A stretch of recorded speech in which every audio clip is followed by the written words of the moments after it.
দেখো, আমরা কি পড়ছিলাম গতদিন? ফনা পড়ছিলাম না? একটা নির্দিষ্ট অঞ্চলের মধ্যে উপস্থিত বিভিন্ন ধরনের প্রাণী গোষ্ঠীকে সামগ্রিকভাবে ফনা বলা হয়। ঠিক আছে, সেই ফনাগুলি সম্পর্কে আমরা গত ডেটে পড়েছিলাম এবং কি কি ধরনের ফনা দেখা যায় সেগুলি জেনেছিলাম, তাই তো? একটা ছিল দেশীয় ফনা, আর একটা ছিল অভিবাসী বা মাইগ্রেটরি ফনা। ঠিক আছে না?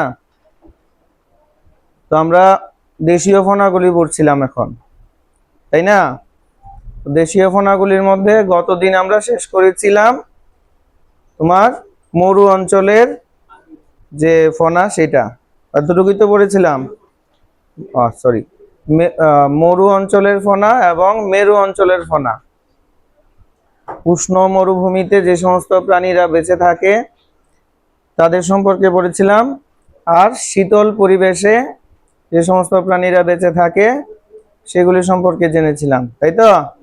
আজকে আমরা কি কি পড়ব? আজকে আমরা পড়ব ক্রান্তীয় বৃষ্টি অরণ্যের ফনা, 2 নাম্বার জলজ ফনা, 3 নাম্বার পার্বত্য ফনা এবং ত্রিপুরার ফনা। ঠিক আছে, এই চারটা সম্পর্কে আমরা আজকে পড়াশোনা করব। ঠিক আছে, কি কি? ক্রান্তীয় বৃষ্টি অরণ্য, 2 নাম্বার জলজ, 3 নাম্বার পার্বত্য ফনা এবং 4 নাম্বার আমাদের ত্রিপুরার ফনা। ঠিক আছে, এগুলি নিয়ে আমরা আলোচনা করব। তো প্রথমে আমাদের জানতে হবে ক্রান্তীয় বৃষ্টি অরণ্যের ফনা জানতে গেলে আমাকে আগে জানতে হবে যে এই যে ক্রান্তীয় বৃষ্টি অরণ্য, ঠিক আছে, এই ক্রান্তীয় বৃষ্টি অরণ্য মানে কিটা? ক্রান্তীয় বৃষ্টি অরণ্য মানে কি? অবশ্যই বৃষ্টিপাত বেশি হবে। ক্রান্তীয় মানে কিটা?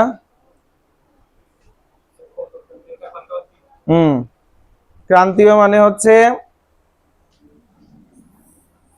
পৃথিবী নিরক্ষরেখা, ঠিক আছে, 23.5 ডিগ্রি উত্তরে কর্কট ক্রান্তি রেখা, 23.5 ডিগ্রি দক্ষিণে মকর ক্রান্তি রেখা, তাই তো?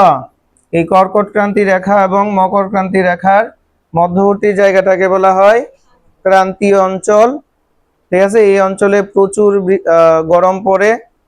ঠিক আছে, এই জন্য এই জায়গাটাকে ট্রপিক্যাল জোন বা ক্রান্তীয় অঞ্চল বা গ্রীষ্মমণ্ডলীয় অঞ্চল বলা হয়। ঠিক আছে, তো ক্রান্তীয় বৃষ্টি অরণ্য মানে হচ্ছে এমন কতগুলা বন বা অরণ্য যেখানে প্রচুর পরিমাণে বৃষ্টিপাত হবে এবং অত্যধিক গরমও থাকবে। ঠিক আছে, এই হলো ক্রান্তীয় বৃষ্টি অরণ্যের জলবায়ুর প্রকৃতি, যে বৃষ্টিপাত বেশি হবে এবং গরম বেশি হবে, উষ্ণতা বেশি থাকবে। তো এই যে প্রতিকূল পরিবেশ, বেশি বৃষ্টিপাত, বেশি গরম, এই প্রতিকূল পরিবেশে ওই অঞ্চলের মধ্যে কি কি প্রাণীরা অভিযোজিত আছে সেগুলি সম্পর্কে আমাকে পড়তে হবে। আর যারা অভিযোজিত হতে পারেনি তারা তো পরিবেশ থেকে এক্সটিংক্ট হয়ে যাবে, মানে পরিবেশ থেকে বিলুপ্ত হয়ে যাবে, তাই না? অভিযোজন মানে কি? মানিয়ে নেওয়া। ঠিক আছে না? প্রতিকূল পরিবেশে বা পরিবর্তনশীল পরিবেশে জীব তার বৈশিষ্ট্যের পরিবর্তন ঘটিয়ে নিজেকে খাপ খাইয়ে নেওয়ার প্রক্রিয়াটাকেই বলা হয় অভিযোজন বা অ্যাডাপ্টেশন। ঠিক আছে না? তো যারা প্রতিকূল পরিবেশে নিজেকে অ্যাডাপ্টেড করতে পারবে, অভিযোজিত করতে পারবে, ওই সমস্ত জীবেরাই পরিবেশে টিকে থাকবে। তো ক্রান্তীয় বৃষ্টি অরণ্যের 2টা প্রতিকূলতা হলো কি কি? যেমন মরু অঞ্চলের প্রতিকূলতা ছিল অত্যধিক শুষ্ক আবহাওয়া এবং প্রচন্ড গরম আবহাওয়া, তাই তো? মেরু অঞ্চলের প্রতিকূলতা ছিল প্রচন্ড ঠান্ডা। তো সেই রকম ভাবে ক্রান্তীয় বৃষ্টি অরণ্যের প্রতিকূলতা হচ্ছে বেশি বৃষ্টিপাত এবং বেশি গরম। ওকে, তো এই সমস্ত অঞ্চলে কোন কোন জীবেরা বসবাস করে প্রশ্ন আমার এখান থেকে আসবে। ঠিক আছে, খুব মনোযোগ সহকারে লক্ষ্য করো। যে প্রথমত আমরা কি রেখেছি, যে ক্রান্তীয় বৃষ্টি অরণ্যের মধ্যে কি কি বৈশিষ্ট্য আছে। ঠিক আছে, ক্রান্তীয় বৃষ্টি অরণ্যের কিটা কিটা বৈশিষ্ট্য আছে। এক নাম্বার হলো বৃষ্টিপাত। ক্রান্তীয় বৃষ্টি অরণ্যে বার্ষিক গড় বৃষ্টিপাত হয় 200 সেন্টিমিটার পর্যন্ত। বার্ষিক বৃষ্টিপাতের পরিমাণ কত? 200 সেন্টিমিটার। ঠিক আছে, পার ইয়ার। তাপমাত্রা কত? 25 থেকে 30 ডিগ্রি সারা বছর। অবস্থানটা কোথায়? এই যে ক্রান্তীয় বৃষ্টি অরণ্য কোথায় থাকে? মূলত পশ্চিম ঘাট অঞ্চল, ভারতের উত্তর পূর্বাঞ্চল এবং আন্দামান নিকোবর দ্বীপপুঞ্জ, এগুলি হচ্ছে ক্রান্তীয় বৃষ্টি অরণ্যের মধ্যে পড়ে। ঠিক আছে, তো এবার প্রশ্ন হলো এই যে পশ্চিম ঘাট অঞ্চল, এটা আবার কিটা? পশ্চিম ঘাট অঞ্চল কিটা? হিমালয়ের পশ্চিম দিকে যে অঞ্চলগুলি আছে আর কি। ঠিক আছে, তো এগুলা হচ্ছে পশ্চিম ঘাট অঞ্চল। ক্লিয়ার? আচ্ছা, তো তোমাকে এখানে প্রশ্ন কি কিভাবে দিতে পারে দেখো, যে ক্রান্তীয় বৃষ্টি অরণ্যের মধ্যে অরণ্য কোথায় দেখা যায়? কোথায় কোথায় দেখা যায়? হিমালয়ের পশ্চিম ঘাট অঞ্চল, ভারতের উত্তর পূর্বাঞ্চলে যে অরণ্যগুলি আছে, এবং আন্দামান নিকোবর দ্বীপপুঞ্জ। বুঝছো? যে উত্তর পূর্ব ভারতে যে অরণ্যগুলি রয়েছে, সেই অরণ্যগুলির প্রকৃতি কিরূপ? তাহলে আমরা কি বলবো? ক্রান্তীয় বৃষ্টি অরণ্য। ওকে, আচ্ছা, এবার আসো এই ক্রান্তীয় বৃষ্টি অরণ্যের মধ্যে কি কি উদ্ভিদ দেখা যায়। যদিও উদ্ভিদ আমার ফনার মধ্যে আসবে না, তারপরও যেহেতু অরণ্য পড়ছি, তো অরণ্য তো আর উদ্ভিদ ছাড়া হয় না। বন কি উদ্ভিদ ছাড়া হয়? আর যে ফনাগুলি আমরা পড়ব, সেই ফনাগুলি হচ্ছে ওয়াইল্ড লাইফ, অর্থাৎ বন্য প্রাণী। বন্য প্রাণীদের আবাসস্থল কই? বনের মধ্যে। বন কি দ্বারা তৈরি হয়? উদ্ভিদ দ্বারা তৈরি হয়। তো সেই কারণে আমরা ফনার মধ্যে উদ্ভিদও পড়তে হবে। মানে ক্রান্তীয় বৃষ্টি অরণ্যের মধ্যে কোন কোন ধরনের উদ্ভিদ দেখা যায়। দেখো, আগের সময় আমরা কিন্তু উদ্ভিদ পড়েছিলাম না। মরু অঞ্চলের মধ্যেও কিন্তু উদ্ভিদ থাকে। ঠিক আছে না, কিছু কিছু উদ্ভিদ থাকে, সেই উদ্ভিদগুলি সম্পর্কে আমরা পড়েছিলাম? পড়িনি। মেরু অঞ্চলের উদ্ভিদ পড়িনি। ঠিক আছে, কিন্তু আমরা বৃষ্টি অরণ্যের মধ্যে পড়তে গিয়া আমরা উদ্ভিদ পড়তেছি। কেন? কারণ অরণ্য তো তৈরি হয় উদ্ভিদ দিয়া, এই কারণে। বুঝছো? কি কি অরণ্য দেখা যায়, কি কি এই ক্রান্তীয় বৃষ্টি অরণ্যের মধ্যে কোন কোন উদ্ভিদ দেখা যায়? চিরহরিৎ, বহুস্তরীয় এবং এপিফাইট উদ্ভিদ দেখা যায়। চিরহরিৎ মানে কিটা? যে সমস্ত উদ্ভিদগুলি সারা বছর সবুজ থাকে, পাতা ঝরা না। ঠিক আছে, পাতা ঝরা উদ্ভিদ হচ্ছে বা পর্ণমোচী উদ্ভিদ হলো যারা বছরে একটা নির্দিষ্ট সময়ে সব পাতা ফেলে দেয়। ঠিক আছে, ওই সমস্ত উদ্ভিদগুলোকে পর্ণমোচী উদ্ভিদ বলা হয়। তো ক্রান্তীয় বৃষ্টি অরণ্যের যে উদ্ভিদগুলি মনে রাখবা, সেগুলি হচ্ছে চিরহরিৎ, মানে সারা বছরই গাছের মধ্যে পাতা থাকবে। 2 নাম্বার বহুস্তরীয়, এটা তো বুঝছোই। আর এপিফাইট মানে কি? এপিফাইটের বাংলা হচ্ছে পরাশ্রয়ী উদ্ভিদ। পরাশ্রয়ী উদ্ভিদ। পরাশ্রয়ী উদ্ভিদ মানে কি? পর যুগ আশ্রয়, এর মানে কি? অন্যের উপর শুধুমাত্র আশ্রয় নেয়, অন্যদের থেকে নিউট্রিশন নেয় না। যেমন স্বর্ণলতা আরেকটা উদ্ভিদের উপর জন্মায়, ঠিক আছে, আশ্রয় নেয়, আবার যার উপর আশ্রয় নেয় তার থেকে নিউট্রিয়েন্টও কালেক্ট করে। এর জন্য স্বর্ণলতা হচ্ছে প্যারাসাইট বা পরজীবী। কিন্তু অর্কিড এমন একটা উদ্ভিদ, যে উদ্ভিদটা শুধুমাত্র অন্য আরেকটা উদ্ভিদের উপর জন্মাবে, আর নিউট্রিয়েন্ট কালেক্ট করতে হবে না।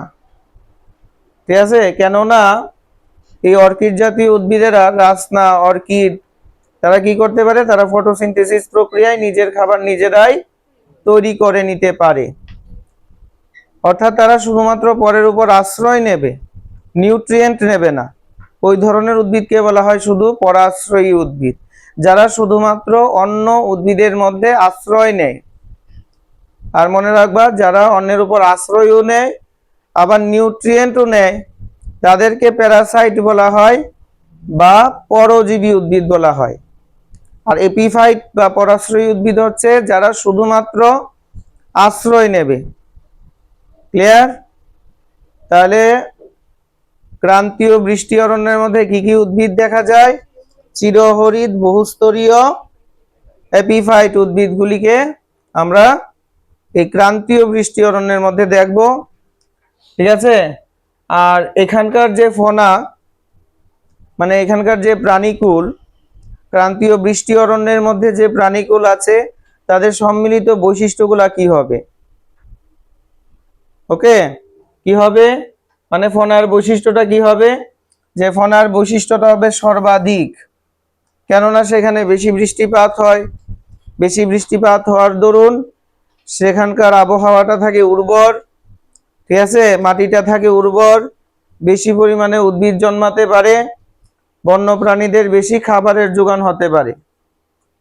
ওকে, তো সেই কারণে এই অঞ্চলের মধ্যে বেশি পরিমাণ ফনা জন্ম নেয়। ক্লিয়ার? অর্থাৎ ফনার বৈচিত্র্য দেখা যায় বেশি এখানে। মরুমেরু অঞ্চলে কম, কেননা ওইখানে প্রতিকূলতা বেশি। কিন্তু বৃষ্টি অরণ্যের মধ্যে ফনার বৈচিত্র্য পৃথিবীর যে 10টা তোমার অঞ্চল আছে, ঠিক আছে, বায়ু জিওগ্রাফিক জোন আছে যেখানে জীবেরা বসবাস করে, সেই জোনগুলাকেই আমরা পড়ছি। প্রথম মরু পড়ছিলাম 1 নাম্বার, 2 নাম্বার মেরু পড়ছিলাম, ঠিক আছে, আজকে 3 নাম্বার ক্রান্তীয় বৃষ্টি অরণ্য পড়ছি। এই পৃথিবীর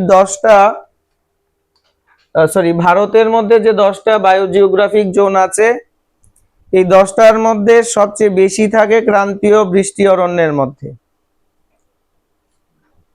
বুঝা গেল? আচ্ছা, আর কি? আর হচ্ছে যে উদ্ভিদগুলা থাকবে, ম্যাক্সিমাম উদ্ভিদ কি হবে? বৃক্ষবাসী হবে, মানে গাছের উপর চড়ে বেড়াবে। যেমন পাখি, বানর, লেঙ্গুর, হ্যাঁ, তারপরে তোমার উল্লুক বা গিবন, ঠিক আছে না? ওই ধরনের যে উদ্ভিদ, ওই ধরনের যে প্রাণীগুলো আছে যারা মানে গাছের উপর থাকে, গাছের উপর চড়ে বেড়ায়, ওই ধরনের বেশি প্রাণী সেখানে দেখা যাবে। এমনকি এই ক্রান্তীয় বৃষ্টি অরণ্যের মধ্যে একটা ব্যাঙ আছে, যে ব্যাঙেরা পর্যন্ত গাছের মধ্যে থাকে। অর্থাৎ ক্রান্তীয় বৃষ্টি অরণ্যের মধ্যে যে প্রাণীগুলি বা যে ফনাটা দেখা যায়, সেই ফনার অধিকাংশই কি বৃক্ষবাসী হবে। ফনা মানে কি? প্রাণী, ঠিক আছে না? প্রাণীরা বেশিরভাগই বৃক্ষবাসী হবে। আর কি হবে? তাদের রং উজ্জ্বল হবে। আর কি হবে? তাদের রং উজ্জ্বল হবে। এবার আসো ক্রান্তীয় বৃষ্টি অরণ্যের উদাহরণ। ক্রান্তীয় বৃষ্টি অরণ্যের মধ্যে যে ফনা থাকে, সেই ফনার উদাহরণ কি কি ফনা আছে এখানে? 1 নাম্বার আমরা স্তন্যপায়ী প্রাণী জানবো কি কি আছে। 2 নাম্বার পাখি, 3 নাম্বার উভয়চর, 3 নাম্বার সরীসৃপ, 4 নাম্বার উভয়চর। ওকে, আর পতঙ্গ টতঙ্গ তো থাকি। ইম্পর্টেন্টের মধ্যে যেগুলি আছে সেগুলি এখানে রেখেছি। বুঝা গেল? আচ্ছা, 1 নাম্বার হলো স্তন্যপায়ী। স্তন্যপায়ী প্রাণী মানে কারা? ম্যামালস। ম্যামালস মানে কারা? যারা সন্তান জন্ম দেয়। বলে সন্তান তো সবাই জন্ম দেয়, হ্যাঁ, সন্তান প্রসব করে, জন্ম দেয় না, সন্তান প্রসব করে। কোন কোন প্রাণীরা ডিম প্রসব করে, কোন কোন প্রাণীরা সন্তান প্রসব করে। যে প্রাণীরা সন্তান প্রসব করে ওইগুলাকে আমরা বলবো স্তন্যপায়ী প্রাণী। তাদের সারা শরীর লোম দ্বারা ঢাকা থাকবে, তাদের মাথার দুই পাশে কর্ণছত্র বা পিনা থাকবে। ওকে,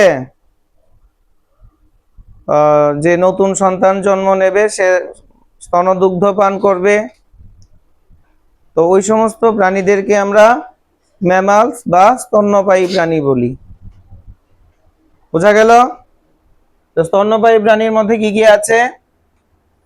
সিংহ লেজ ম্যাকাক, এটা একটা বানরের মতো দেখতে প্রাণী, ঠিক আছে, যার লেজটা সিংহের লেজের মতো থাকে, এর লেগে এটার নাম সিংহ লেজ ম্যাকাক। বাংলায় লিখছি, হ্যাঁ, সিংহ লেজ ম্যাকাক। এটা কি? একটা বানর। তো ম্যাকাক কি বললে কি বলবা? একটি বিশেষ প্রজাতির বানর। বানর স্তন্যপায়ী। দেখো সারা দেহ লোম দ্বারা ঢাকা। সন্তান জন্ম দেয় না ডিম পারে বানরে? সন্তান জন্ম দেয়। বাচ্চা বানর তার মায়ের দুধ খায়। তাহলে বানর স্তন্যপায়ী প্রাণী ওই, ঠিক আছে না? আর ম্যাকাক হচ্ছে একটা বিশেষ প্রজাতির বানর। আর তোমার যে ক্রান্তীয় বৃষ্টি অরণ্যে যে ম্যাকাকগুলি দেখা যায় সেগুলি লেজটা সিংহের লেজের মতো হয়, সেই কারণে তাদের নাম সিংহ লেজ ম্যাকাক। তাহলে সিংহ লেজ ম্যাকাক কোন জিওগ্রাফিক জোনের অংশ? ক্রান্তীয় বৃষ্টি অরণ্যের। Very good. 2 নাম্বার হচ্ছে নীলগিরির লেঙ্গুর। লেঙ্গুর তো আমরা সবাই জানি কি, এটাও তো বানরের মতো দেখতে একটা প্রাণী। এটা মাটিতে চলে না গাছে চলে? বৃক্ষবাসী। ওই যে আগে বলেছিলাম যে এখানকার অধিকাংশ প্রাণী কি হবে? বৃক্ষবাসী হবে, ঠিক আছে। স্লেন্ডার লরিস, ঠিক আছে, এটাও এক ধরনের স্তন্যপায়ী প্রাণী, যেটা তোমার ক্রান্তীয় বৃষ্টি অরণ্যে থাকে। হ্যাঁ হ্যাঁ, একই একই একই। Good good good good good. কোনখানে?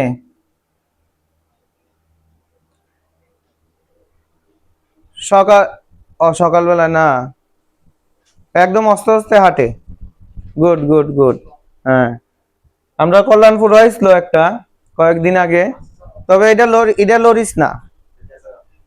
হ্যাঁ, লরিস আস্তে আস্তে চলবে। হ্যাঁ, আর স্লথের মতো আর কি। আর যেটা কল্যাণপুর কয়েক মাস আগে আইছিল, সকাল ভোরবেলায় হেরা হু হু করে ডাকে, ঠিক আছে, এবং তার ডাক পুরো 2-3 কিলোমিটার পর্যন্ত শোনা যাবে। বুঝছো? এগুলি হচ্ছে আমাদের ত্রিপুরার একটা গর্ব। আমরা হয়তো জানি না, ঠিক আছে, এই প্রাণীটা আমরা ত্রিপুরার গর্ব। কে রে? এটার নাম কি জানো নি? এটা হলো অ্যাপ, মানে বন মানুষ। দেখতে দেখবা পুরা মানুষের মতো, ঠিক আছে। তার 2 হাতটা গাছের ডালের মধ্যে ঝুলিয়া ঝুলিয়া এরপর চলে। এটা পা দিয়া চলে না, ঠিক আছে, ঝুলতে ঝুলতে চলে। এটা হলো অ্যাপ বা বন মানুষ, ঠিক আছে, বা উল্লুক বলা হয় এগুলিকে। 2 নাম্বার স্তন্যপায়ী প্রাণীদের মধ্যে মালাবার জায়ান্ট স্কোয়ারেল, ঠিক আছে। এটা কি? কাঠবিড়ালি। বুঝছো? কাঠবিড়ালি চিনো তো? চলোই চলোই চিনো তো সবাই? চলোই চিনো নি? কডা, হ্যাঁ। তো যাক, তো এটি বড় বড় বড় হয়, ঠিক আছে, এগুলিকে মালাবার জায়ান্ট স্কুইরেল বলা হয়। এগুলিও ক্রান্তীয় বৃষ্টি অরণ্যের মধ্যে পড়ে। বিভিন্ন প্রজাতির বাদুড়, বাঘ, চিতাবাঘ এবং হরিণ। বোঝা গেল? যারা নতুন এসেছো এখানে বা নতুন দেখতেছো, তো তোমাদের মনের মধ্যে প্রশ্ন, এদিকে প্রশ্ন কেমনে আইবো? প্রথমে কিন্তু একবার বলেছিলাম, ঠিক আছে, যে ক্রান্তীয় বৃষ্টি অরণ্যের মধ্যে ফনার বৈশিষ্ট্য কিরূপ? আনসার কি হবে? ফনাগুলির উজ্জ্বল রং হবে, বৃক্ষবাসী হবে অধিকাংশ, আর কি হবে? আর কি হবে? বৃক্ষবাসী, উজ্জ্বল রং, আর বৈচিত্র্য সর্বাধিক হবে, ঠিক আছে। তারপর তোমার বলতে পারে যে মালাবার জায়ান্ট স্কুইরেল, বাদুড়, নীলগিরি লেঙ্গুর কোন বায়োজিওগ্রাফিক জোনের অঞ্চলে পাওয়া যায়? এর জন্য এগুলি এরকম ভাবে পড়তে হবে। বোঝা গেছে কোশ্চেন কিরকম আসবে? বা সিংহলেজ ম্যাকাক একটা দিয়েও দিতে পারে। সিংহলেজ ম্যাকাক কোথায় দেখা যায়? ক্রান্তীয় বৃষ্টি অরণ্যে। ক্লিয়ার? আচ্ছা, এইবার আসো পাখি। ক্রান্তীয় বৃষ্টি অরণ্যে কি কি পাখি দেখা যায়? হর্নবিল। এবার দেখো পাখি, হ্যাঁ, যে ক্রান্তীয় বৃষ্টি অরণ্যের মধ্যে কি কি পাখি দেখা যায়? আমরা সবাই হর্নবিলকে চিনি, তাই না? চিনি তো? আচ্ছা, তো hornbill, paradise flycatcher, Malabar trogon, macaw, toucan, হ্যাঁ, এগুলি হচ্ছে পাখির মধ্যে পড়ে। তো এখানেও এই সেম প্রশ্নই, যে ম্যাকাক কি, আগে প্রশ্নটা ছিল ম্যাকাক কি এক ধরনের বানর, আর ম্যাকাও কি, বুঝছো তো? কোথায় পাওয়া যায়? ইয়েস, ম্যাকাক কি এক ধরনের বানর, ম্যাকাও কি কোথায় পাওয়া যায়? টোকান কোথায় পাওয়া যায়? হ্যাঁ। তারপর আসো সরীসৃপ। সরীসৃপ মানে সাপ টাপ, এগুলি তো বেশিই থাকবে না, ক্রান্তীয় বৃষ্টি অরণ্য বলে কথা, ভিজা সেতে জায়গা, তাই না? তো তার জন্য সেখানে সরীসৃপ প্রজাতি বেশি থাকার কথা, বেশিই থাকবে। তো কি কি আছে? King cobra, king cobra, pit viper, gliding Lizaad. ঠিক আছে, এই দুইটা তো হলো সাপ, কিং কোবরা আর পিট ভাইপার, এই দুইটা সাপ তো। এই দুইটা সাপ তো। ক্রান্তীয় বৃষ্টি অরণ্যের মধ্যে যে স্তন্যপায়ী প্রাণীগুলো ছিল সেগুলো নিয়ে প্রথম বলেছিলাম। কি কি ছিল স্তন্য, ক্রান্তীয় বৃষ্টি অরণ্যের বৈশিষ্ট্য পড়েছিলাম, যে তার মধ্যে বৃষ্টিপাত কত হয়, উষ্ণতা কত হয় বা তাপমাত্রা কত হয়, ফনার বৈশিষ্ট্য। তারপর আমরা ধরেছিলাম যে কি কি ফনা আমাদের এই ক্রান্তীয় বৃষ্টি অরণ্যের মধ্যে থাকে। এক নাম্বার স্তন্যপায়ী প্রাণী বলেছিলাম যে সিংহলেজ ম্যাকাক, নীলগিরি লেঙ্গুর, স্ল্যান্ডাস লরিস, ঠিক আছে, মালাবার জয়েন্ট স্কুইরেল, বাদুড়, বাঘ, চিতাবাঘ এবং হাতি। পাখির মধ্যে কি কি পড়েছিলাম? তখনই সমস্যাটা হয়েছিল। পাখির মধ্যে কি কি আছে? পাখির মধ্যে আছে তোমার hornbill, paradise flycatcher, Malabar trogon, macaw, toucan. ঠিক আছে, এগুলি হচ্ছে তোমার ক্রান্তীয় বৃষ্টি অরণ্যের কতগুলা পাখি। এই যে ম্যাকাক এবং ম্যাকাও, এই দুইটা নাম নিয়ে সমস্যা হতে পারে। ঠিক আছে, দুটোটাই কিন্তু ক্রান্তীয় বৃষ্টি অরণ্যের মধ্যেই। তাহলে ম্যাকাকটা কি? ম্যাকাক হচ্ছে এক ধরনের বানর, বিশেষ প্রজাতির বানর, আর ম্যাকাও হচ্ছে পাখি। না, আলাদা আলাদা। হ্যাঁ বলো, হ্যাঁ বলো। দেখো পাখির মধ্যে কি আছে? Hornbill, paradise flycatcher, Malabar trogon, macaque এবং কি টোকান। ঠিক আছে, এগুলি হচ্ছে তোমার পাখির মধ্যে পড়ে। তারপর সরীসৃপের মধ্যে পড়েছিলাম যে কিং কোবরা, পিট ভাইপার এবং গ্লাইডিং লিজার্ড। ঠিক আছে, কিং কোবরা, পিট ভাইপার, এগুলো দুইটা হচ্ছে সাপ, আর গ্লাইডিং লিজার্ড হচ্ছে, হ্যাঁ, উঠতে পারে এমন একটা গিরগিটি, বলে টিকটিকিও কি উঠতে পারেনি, কেন কিন্তু ফ্লাইং লেখছে না, লেখছে কি গ্লাইডিং। গ্লাইডিং মানে কি তা বলো তো? হ্যাঁ, ঝাঁপ দিতে পারে, বুঝছো তো? এক জায়গা থেকে আরেক গাছে ঝাঁপ দিতে পারে, এটা কয় গ্লাইডিং করা, অর্থাৎ গ্লাইডিং লিজার্ড। বোঝা গেল? হ্যাঁ, এটা অরুণাচল, সরি, এটা নামদফা নামক একটা অভয়ারণ্য আছে, এই জায়গাতে এই উড়ুক্কু টিকটিকিটা বা গিরগিটিটা বা গ্লাইডিং লিজার্ডটা পাওয়া যায়। যাক, এবার আসো উভয়চর। উভয়চরের মধ্যে আছে ব্যাং, সিসিলিয়ান। যারা পিডিএফ পাইছো মিলাই নাও। উভয়চরের মধ্যে কি কি আছে?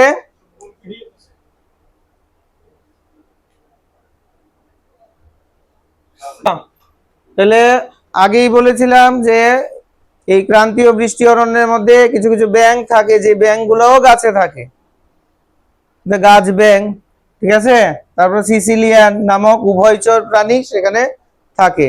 এইগুলো হচ্ছে প্রাণী ফনার কতগুলা এক্সাম্পল। অভিযোজনটা কি আছে?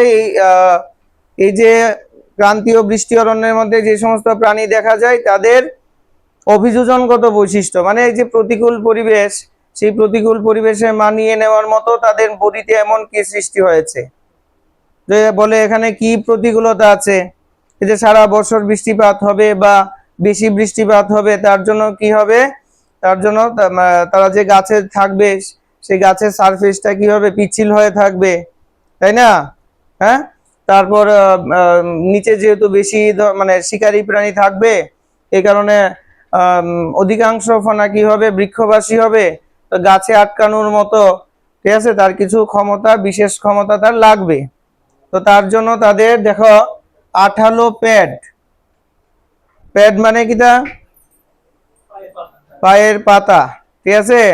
তো পায়ের পাতাটা তাতে কি হয়? আঠালো হয়।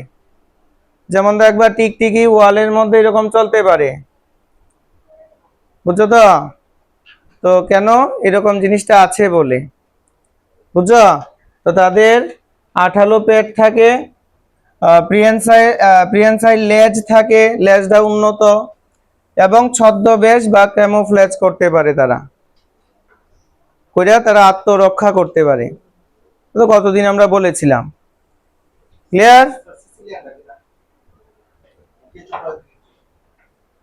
উভয়চর, ঠিক আছে, মানে জলেও থাকতে পারে আবার স্থলেও থাকতে পারে, এই ধরনের একটা প্রাণী, ঠিক আছে। তো যাক, এবার আসো, বোঝা গেল তো তোমার ক্রান্তীয় বৃষ্টি অরণ্য। নিচে কিন্তু প্রশ্ন আছে যে এই প্যারাডাইস ফ্লাই ক্যাচার কোন ভৌগোলিক অঞ্চলের প্রাণী? ম্যাকাও কি একটি পাখি না বানর? এই ধরনের প্রশ্ন থাকবে নিচে, ঠিক আছে। হ্যাঁ, ম্যাকাও, ম্যাকাও কি পাখি, ঠিক আছে। এবার আসো জলজ ফনা। জলজ ফনা থাকে দুই ধরনের, একটা থাকে কি স্বাদু জলের ফনা, আর একটা থাকে সামুদ্রিক ফনা, ঠিক আছে। স্বাদু জলের মধ্যে বা মিষ্টি জলের মধ্যে যে সমস্ত প্রাণীরা বসবাস করে, সমুদ্রের জলে কি ওই সমস্ত প্রাণীরা বসবাস করবে? অন্যান্য প্রাণীরা বসবাস করবে, তাই না? তো তার জন্য জলজ ফনাকে আমরা দুই ভাগে ভাগ করি, একটা হচ্ছে স্বাদু জলের ফনা, আর একটা সামুদ্রিক ফনা বা নোনা জলের ফনা, ক্লিয়ার? এবার যদি বলে কাতলা মাছ, স্বাদু জলের ফনা। ইলিশ মাছ,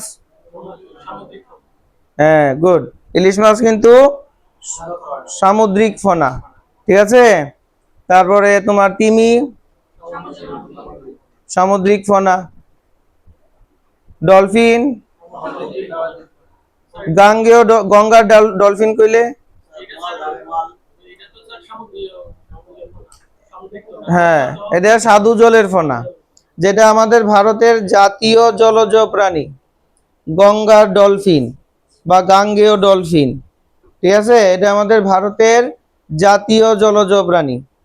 তো এটা কি বলে? ডলফিন আছে, এটা সমুদ্রের হবে এরকম না, ঠিক আছে। গাঙ্গেয় ডলফিন বা গঙ্গার ডলফিন এটা হচ্ছে স্বাদু জলের ফনা, বুঝছো তো?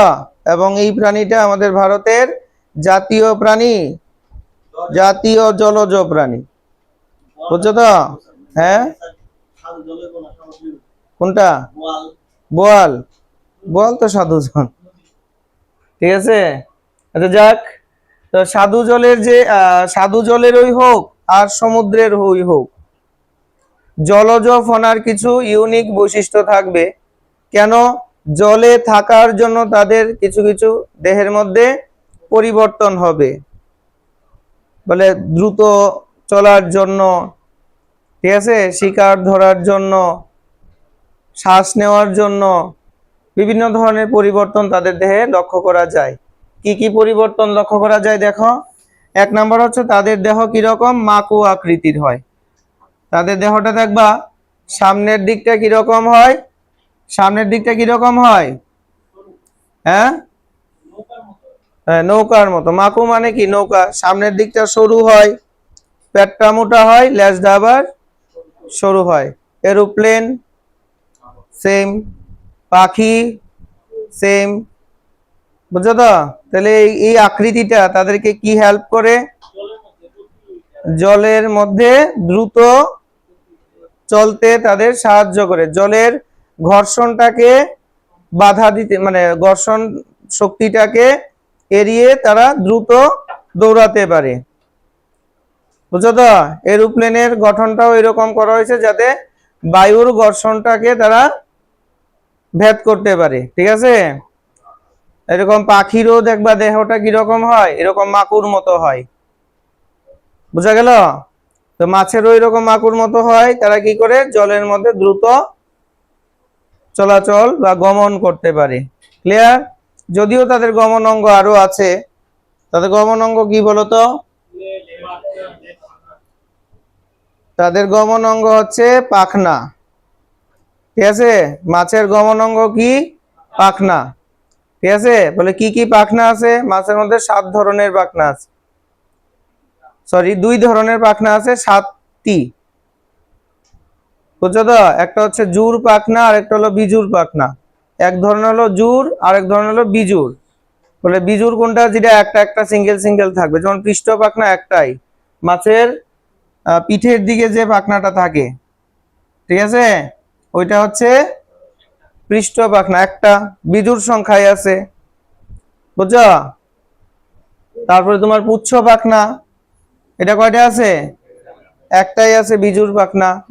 কিন্তু বক্ষ পাখনা, শ্রোণী পাখনা, ওইগুলি কিন্তু আবার দুইটা দুইটা করে আছে, এর লেগে এগুলিকে কয় জুর পাখনা।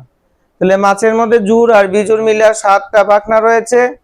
এই 7টা পাখনা বা ফিন্স তাদেরকে গমনে সাহায্য করে, বুঝতে পারছো?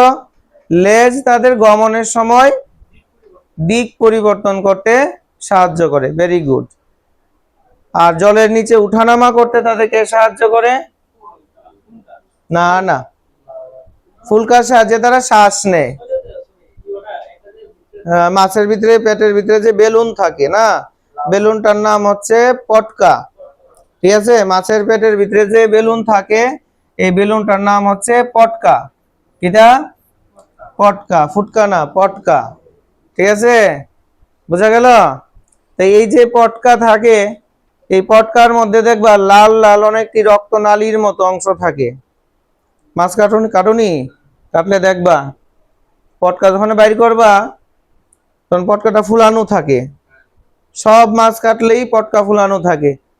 কোনো মাছ এমন কাটছো যে পটকা চুপসানো এরকম? হ্যাঁ, চালাইনা মাছেরও মানে ফুলাওই থাকে, বুঝছো, ফ্রেশ থাকলে আর কি। আর পইচা গলিয়া গেলে তো মাছের যখন আমরা উঠাইয়া নিয়ে আমো, পটকাটা ফুলানো থাকবে, বুঝছো? দেখবা এই পটকার মধ্যে লাল লাল কতগুলা রক্তনালীর মতো অংশ থাকে, এগুলোকে রেড গ্রন্থি বলা হয়। এই রেড গ্রন্থি থেকে বায়ু উৎপন্ন হয়। তোর মাছ যখন জলের নিচে থাকে, পটকা চুপসানো থাকে,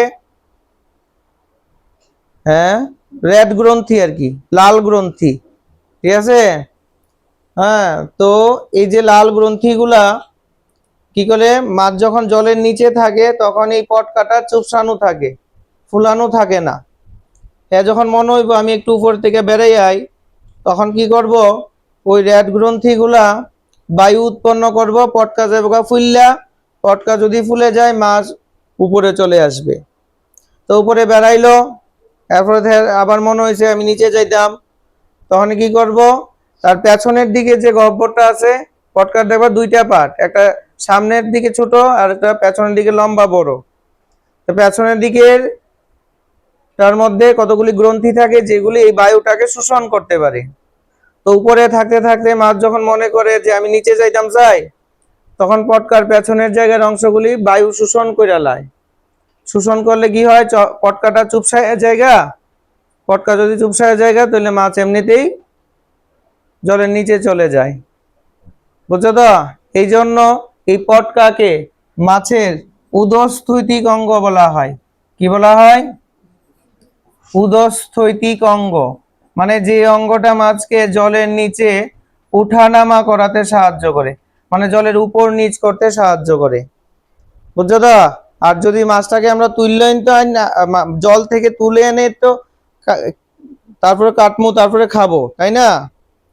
যেহেতু আমরা মাছকে জলের উপর, জলের নিচ থেকে তুলে উপরে নিয়ে আসি এর জন্য, এবং তারপরে কাটি, এর জন্য সকল মাছ কাটলে পরে দেখা যায় মাছের পেটের ভিতরে পটকাটা ফুলানো থাকে। যখন জলের নিচে মাছকে কাটবা তখনই দেখবা পটকাটা চুপসানো থাকবে। লক্ষ্য করে দেখবা পুকুর যদি কেউ থাকে, জলের নিচে মাছটা ধরে লগে লগে কাটতে লইবি, এরপর পটকাটা বাইর করে দেখবা চুপসানো থাকবে।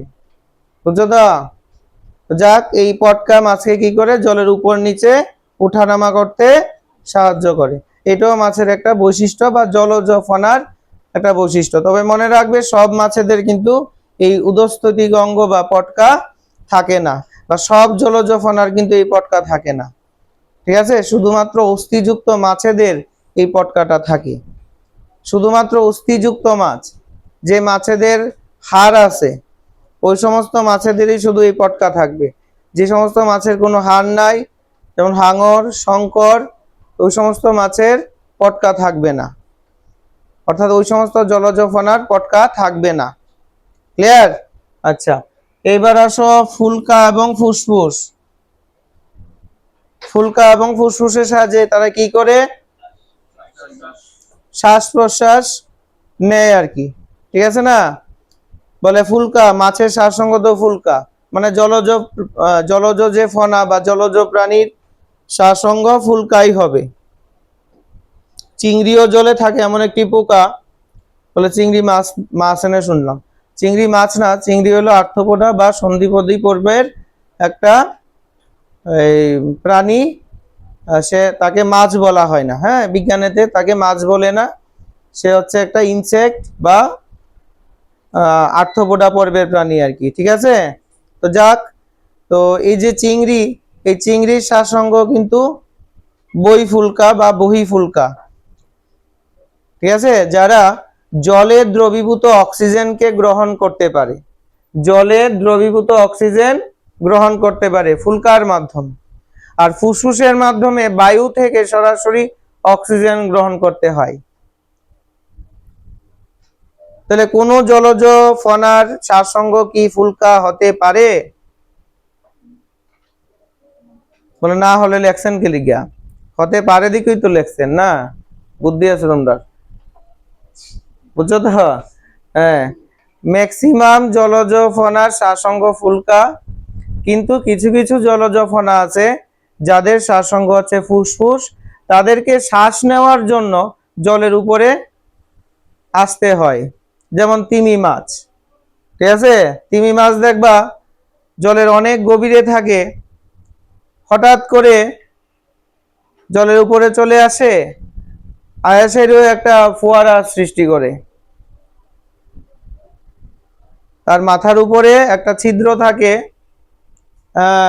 ইয়েস ইয়েস ইয়েস, মাথার উপরে একটা ছিদ্র থাকে, এই ছিদ্রটা থেকে জল মানে মানে ফোয়ারার মতো করে বাইর করে, এরপরে তারা এই ছিদ্রটা দিয়ে তারা শ্বাস নেয়, অক্সিজেন নেয়, নিয়ে আবার নিচে ডুবে যায়, এবং তারা এই একবার যে অক্সিজেনটা নিছে এটা দিয়ে অনেক সময় চলতে পারবো। বুঝছো তো? তো এই যে ছিদ্রটা, এই ছিদ্রটাকে ব্লু হোলস বলা হয়। বুঝছো? তো এই যে তিমি মাছ, তাহলে তিমি মাছের শ্বাসঙ্গ কি ব্লু হোলস না, ফুসফুস। ঠিক আছে? বুঝছো তো? তিমির শ্বাসঙ্গ কি মনে রাখবা? ফুসফুস। অর্থাৎ জলজ ফনা হলেও তাদের শ্বাসঙ্গ ফুলকা যেমন থাকবে, ফুসফুসও কিন্তু থাকবে। 3 নাম্বার হচ্ছে তোমার পাখনা। পাখনার কথা তো বললামই, জুড়বিজুড় পাখনা থাকে, তাই না? ঠিক না?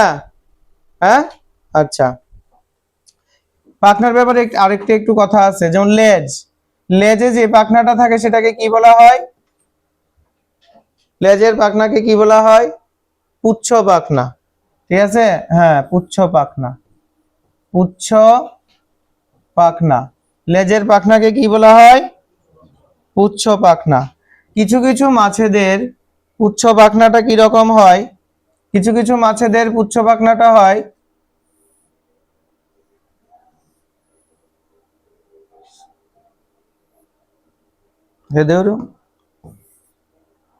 কিছু কিছু মাছেদের পুচ্ছ পাখনা হয় কি রকম? এরকম সমান। আর কিছু কিছু মাছেদের পুচ্ছ পাখনা হয় এরকম। বুঝছো? তো এই দুইটার মধ্যে তফাৎ কি হলো বলো তো? হ্যাঁ, তোমার একটা মাছের পুচ্ছ পাখনা দুইটা সমান ভাগে বিভক্ত। পুচ্ছ পাখনাটা দুইটা সমান সমান সমানভাবে বিভক্ত না এখানে? আর এখানে অসমানভাবে বিভক্ত পুচ্ছ পাখনাটা। বুঝছো তো? হ্যাঁ, এই লেজটাকে বলা হয় হোমো সার্কাল লেজ। আর এই লেজটাকে বলা মানে এইরকম পুচ্ছ পাখনা যে পুচ্ছ পাখনার সমান সমান না, এই ধরনের পুচ্ছ পাখনা যুক্ত লেজকে বলা হয় হ্যাটারু সার্কাল লেজ।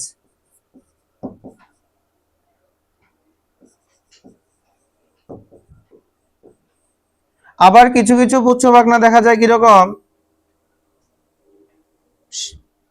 কোনো ভাগই হইছে না, এটারে আবার কয় তোমার ডাইফি সার্কাল লেজ।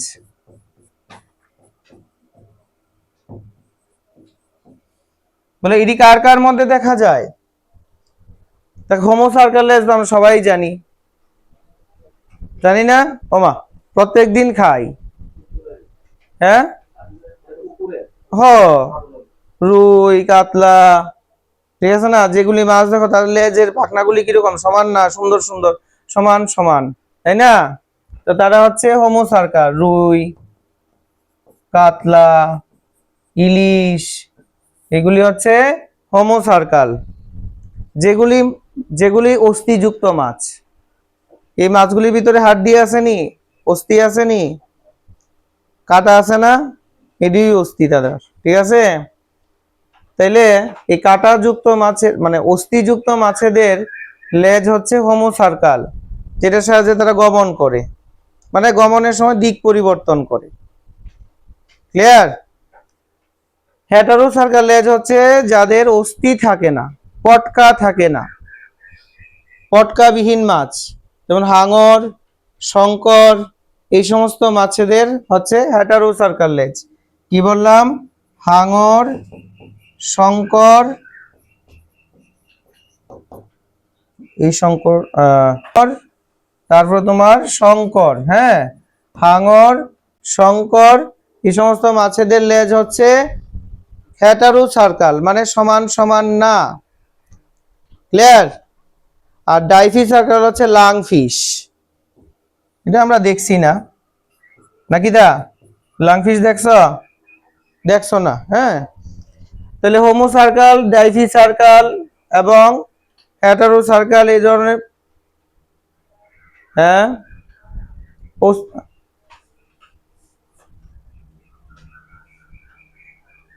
হ্যাঁ হ্যাঁ হ্যাঁ হ্যাঁ। তো দেখো লাস্টেরটা হচ্ছে লাং ফিশ, লাং ফিশ, হ্যাঁ। তো দেখো, তাহলে পাখনা পড়লাম, ঠিক আছে? এইবার আমরা আসব ফ্লিপার। এই ফ্লিপারটা কি? ডাইফি সার্কাল, ডাইফি সার্কাল, যে সমস্ত লেজের পুচ্ছ পাখনা অবিভক্ত তাদেরকে বলা হয়, ওই লেজটাকে বলা হয় ডাইফি সার্কাল লেজ। এইবার আসো, হ্যাঁ, লাংফিশ। লাংফিশ এবার আসো ফ্লিপার। ফ্লিপারটা কি? হ্যাঁ হ্যাঁ, পেঙ্গুইনেরও আছে। হ্যাঁ,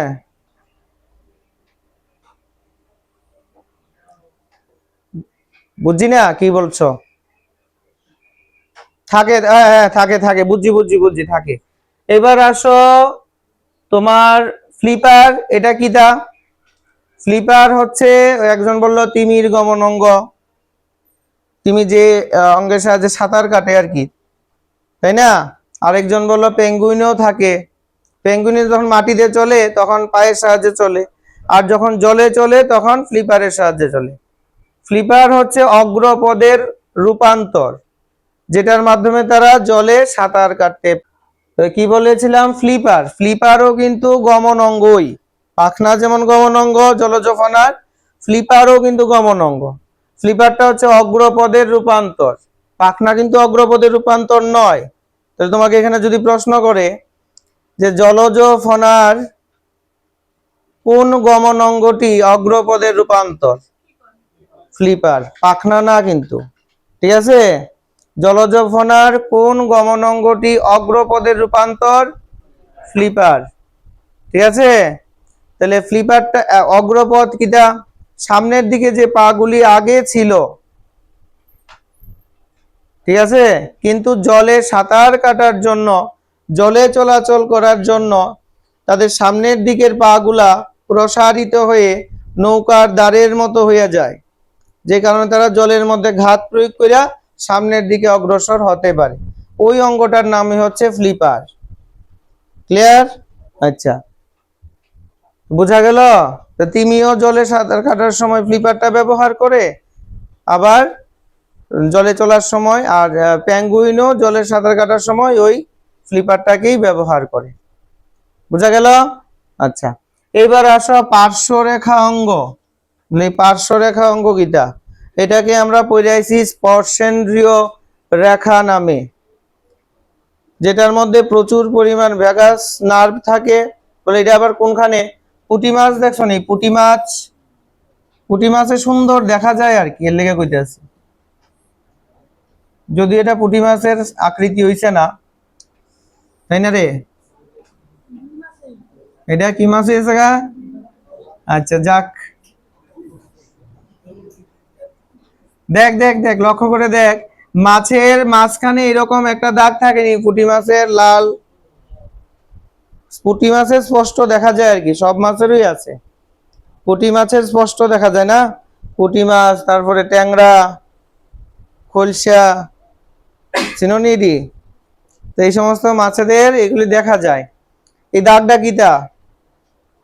এরা সাজছে এরকম, এরা কিন্তু এটা দিয়ে সাজছে না, এরা এটা দিয়া শিকারী প্রাণী কই আছে, হ্যাঁ, জলের তাপটা কত, হ্যাঁ কত গভীরে আছে, জলের কত গভীরে আছে, এটি এরা অনুমান করতে পারে।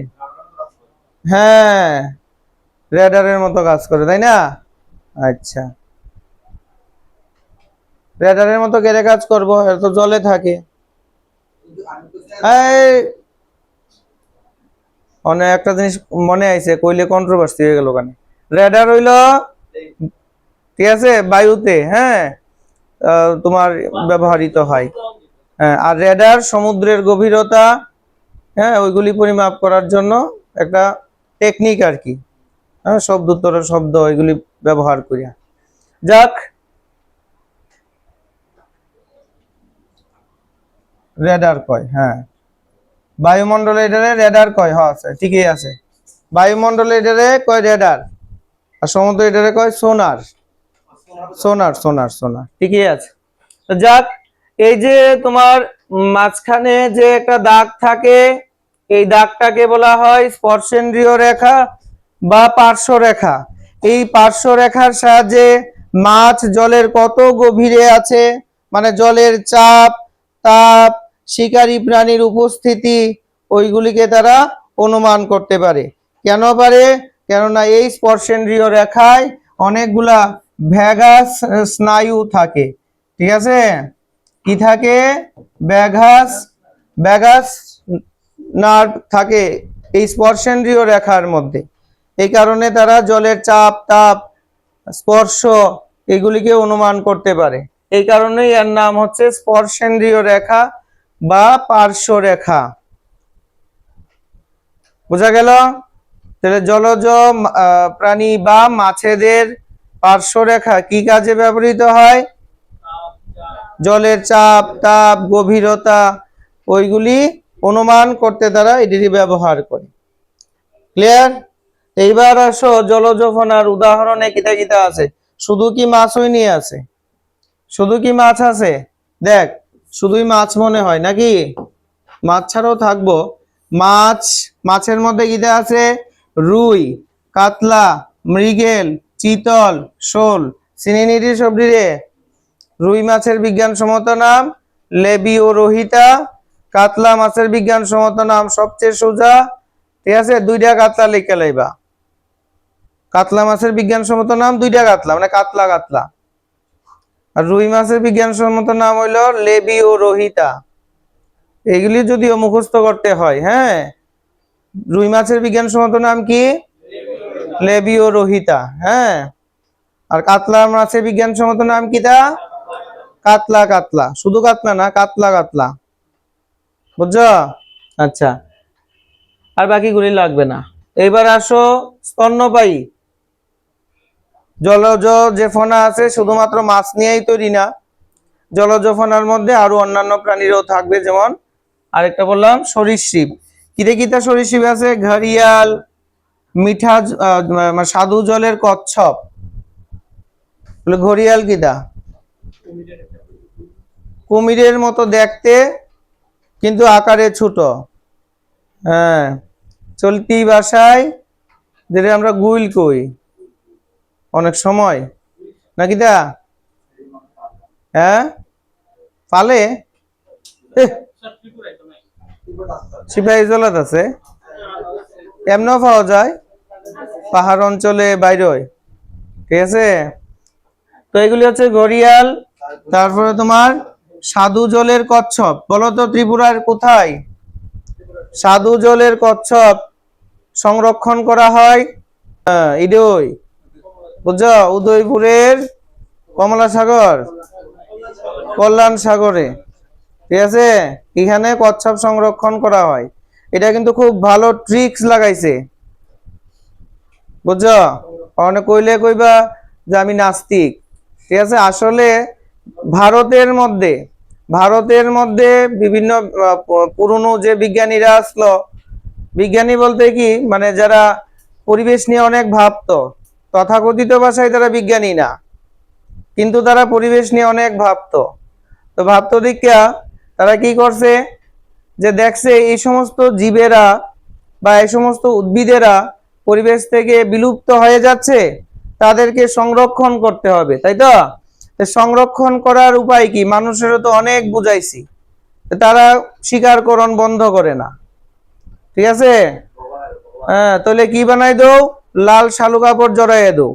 কোনো গাছরে দেখবা লাল শালু কাপড় দিলাইলে এই গাছ জীবনও কাটে না, বরং আরো টাকা রোজগার হয়। মানুষ আইতে যাইতে 1 টাকা 2 টাকা ফালাই দিয়া যাইব। ঠিক আছে না? তো দুইটা লাভ হয়েছে। 1 নম্বর হলো টাকা পাওয়া যাইব, আর একটা হইলো পরিবেশ সংরক্ষিত হলো। তো ভারতে এই যে বন্য প্রাণী এবং বন্য উদ্ভিদ ওয়াইল্ড লাইফ সংরক্ষণের একটা অভিনব প্রথা পুরাতন কাল থেকে চলে আসছে, সেটা হচ্ছে পবিত্র বন বা সেক্রেড গ্রোভস। ঠিক আছে, কিছু কিছু তৎকালীন মানুষেরা এই যে বন্য জীবন বা ওয়াইল্ড লাইফ সংরক্ষণের জন্য তারা একটা মানে কাল্পনিক কোনো গল্প বা রটনা, একটা নির্দিষ্ট বনাঞ্চল নিয়ে তারা জনমানুষের মধ্যে ছড়াইয়ে দিছে। এতে করে মানুষের ভিতরে ভয় চলে গেছে সেই বনাঞ্চল নিয়ে, বা ভয় বা আতঙ্ক বা ধর্ম চলে আইছে, বুঝছো তো? এই কারণে এই বনগুলা এখনো সংরক্ষিত। এই বনগুলাকেই বলা হয় পবিত্র বন বা সেক্রেড গ্রোভস। ভারতের মধ্যে 1700 এরকম সেক্রেড গ্রোভস বা পবিত্র বন আছে, যেগুলির গাছ, যেগুলির প্রাণী শিকার তো দূরের কথা, সৈয়াদ এখনো মহাপাপ বলে গণ্য করা হয়। ঠিক আছে, মাংসাশী থেকে মাংসাশী প্রাণী, আমরা ডেইলি মাংস খাই, হিন্দু ধর্মের মানুষ, আমি ডেইলি মাংস খাই, কিন্তু ওই কল্যাণ সাগরে গিয়া কচ্ছপ দেখলে পরে বা একটা মাছ দেখলে পরে আমার মনে লোভ জন্মাইতো না। কেরে ওই পৌরাণিক কাহিনী এবং তোমার যে লুকাচার, ঠিক আছে, যে প্রচলিত হয়েছে, যেগুলি মায়ের অবতার, ঠিক আছে, এই কারণে এগুলির প্রতি লোভ জন্মাইলে তোর জন্ম তোর বংশ নির্বংশ হয়ে যাবো গা। ঠিক আছে, তারপরে তোমার আর কিটা মানে প্রচন্ড ইয়ে হয়ে যাবো গা, ক্ষতি হয়ে যাবো গা। আসলে ক্ষতি হইব কার? ক্ষতি হবে, পরিবেশের ক্ষতি হবে। কেরে এই যে সাধু জলের কচ্ছপ, কালো কচ্ছপ, এইগুলি আমাদের ভারতে এবং সারা পৃথিবীতে এন্ডেঞ্জার্ড। ঠিক আছে, তো এই সংরক্ষণের একটাই উপায় আছে, যে এগুলির মধ্যে একটা মার্ক লাগাই দাও যেগুলি মায়ের অবতার, তাইলে মানুষ আর খাইতো না। বুঝনি? ভারতের মধ্যে এরকম 1700 স্যাক্রেড গ্রোভস আছে, বুঝছো? তো আমাদের এই কল্যাণ সাগরও একটা স্যাক্রেড গ্রোভস এর মধ্যেই পড়ে। স্যাক্রেড গ্রোভস মানে কিটা? মানে কুসংস্কার এবং তোমার কুসংস্কারের জন্য তোমার বন্য জীবন বা ওয়াইল্ড লাইফ সংরক্ষণের কৌশল, এটারে বলা হয় স্যাক্রেড গ্রোভস। বুঝছো? প্রচুর আছে। তো যাক, বলো। যে কচ্ছপ মারা যাওয়ার সময় সে উপরে চলে আসে, মার মন্দিরে চলে যায়। ঠিক আছে, কচ্ছপ ডিম পাড়ার সময় সে ওই সমুদ্রে থাকলে বা নদীতে থাকলেও সে উপরে আসে এবং এসে ডিম পাড়ে।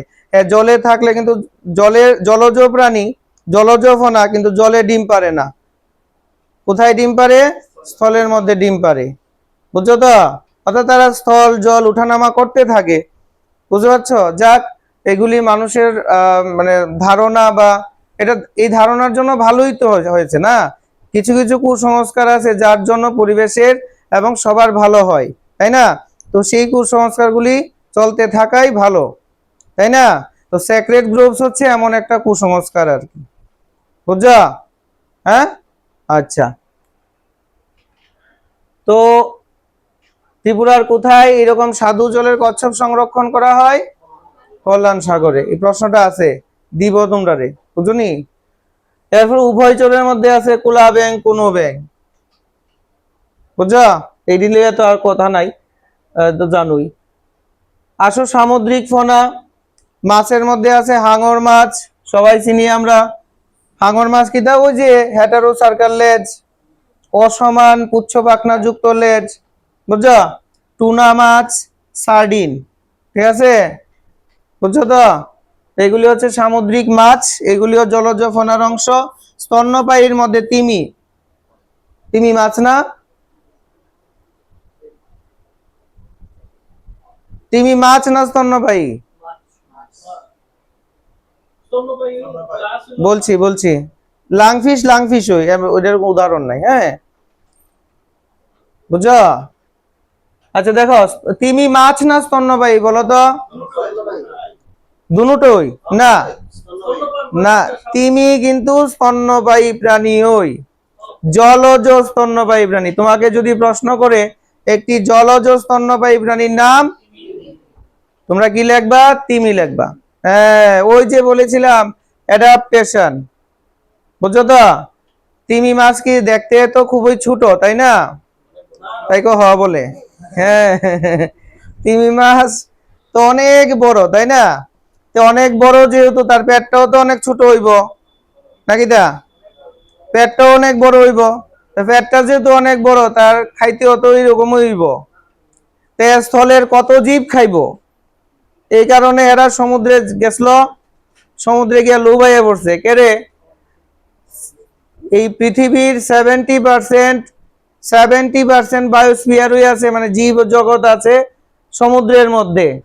তারা দেখছে আরে সমুদ্রের মধ্যে প্রচুর খাওয়ন, তো এখানে যদি আমরা থাকি তাহলে আমরা সমুদ্র আর জলের মানে স্থলের মধ্যে উঠানামা করতে হইতো না, বুঝছো তো? এই চেষ্টাটা তারা বংশানুক্রমিক ভাবে করছে।